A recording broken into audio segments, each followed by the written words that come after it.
আসসালামু আলাইকুম, সবাই কেমন আছেন? আজ অনেক দিন আমার বারান্দা বাগানে তেমন আসা হচ্ছে না। এই কয়দিন পানিও দেওয়া হয়নি আমার ব্যস্ততার কারণে। এখন দেখি যে আমার ফুলগুলো অনেক ফুল ধরে আছে। এগুলো অবশ্য আমার 12 মাসই এই ফুলগুলো ফুটে, বাট এগুলো একটু প্যাকাশে হয়ে আছে। এই যে সবগুলোতেই ফুল হচ্ছে।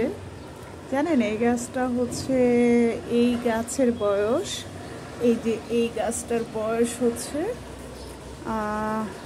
19, 20, 21, 22, 23, 24, 25, মানে প্রায় 7 বছর এই মগের মধ্যেই। এখনো কি চমৎকার হয়ে আছে। আর ওর বাচ্চা হচ্ছে এগুলা, ওই গাছটার বাচ্চা হচ্ছে এগুলা। তারপর হচ্ছে ওই গাছটার আরেকটা মিনি বাচ্চা এখানে লাগিয়েছি। আপনাদেরকে আরেকটা চমৎকার জিনিস দেখাবো। আমার আলু ক্ষেত হয়েছে। আমি সেদিন আলু লাগাতে গিয়ে মানে আলু কাটতে গিয়ে দেখলাম যে ওগুলোতে বাবু গাছ মানে একটু দেখা যাচ্ছে, তখন আমি এখানে লাগিয়ে দিলাম। এখন দেখি যে মাশাআল্লাহ ওরা অনেক অনেক বড় হয়ে গেছে। তো আলু যখন তুলবো তখন আপনাদেরকে আলুগুলো দেখাবো।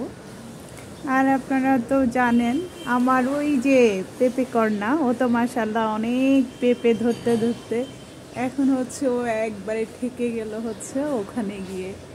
ওই যে দেখতে পাচ্ছেন, ওই যে ওখানে ও এখন ইয়ের জন্য ওই দিকে মুভ করতে পারছে না, সানসেটের জন্য। তারপরেও সে চেষ্টা করে যাচ্ছে।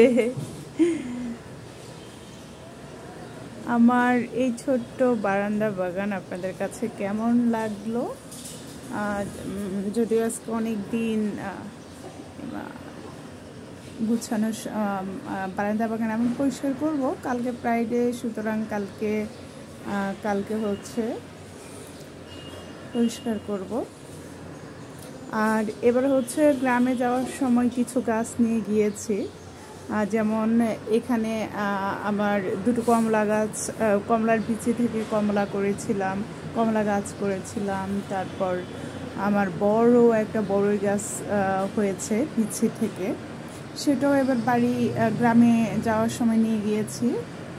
তো আপনি জানেন আমার আবরার হোমসে ম্যাক্সিমাম গাছই হচ্ছে আমার বারান্দা বাগানের। আপনারা আমার এই ছোট্ট বাগান কেমন লাগলো সবাই বলবেন প্লিজ। ভালো থাকবেন। Thank you so much.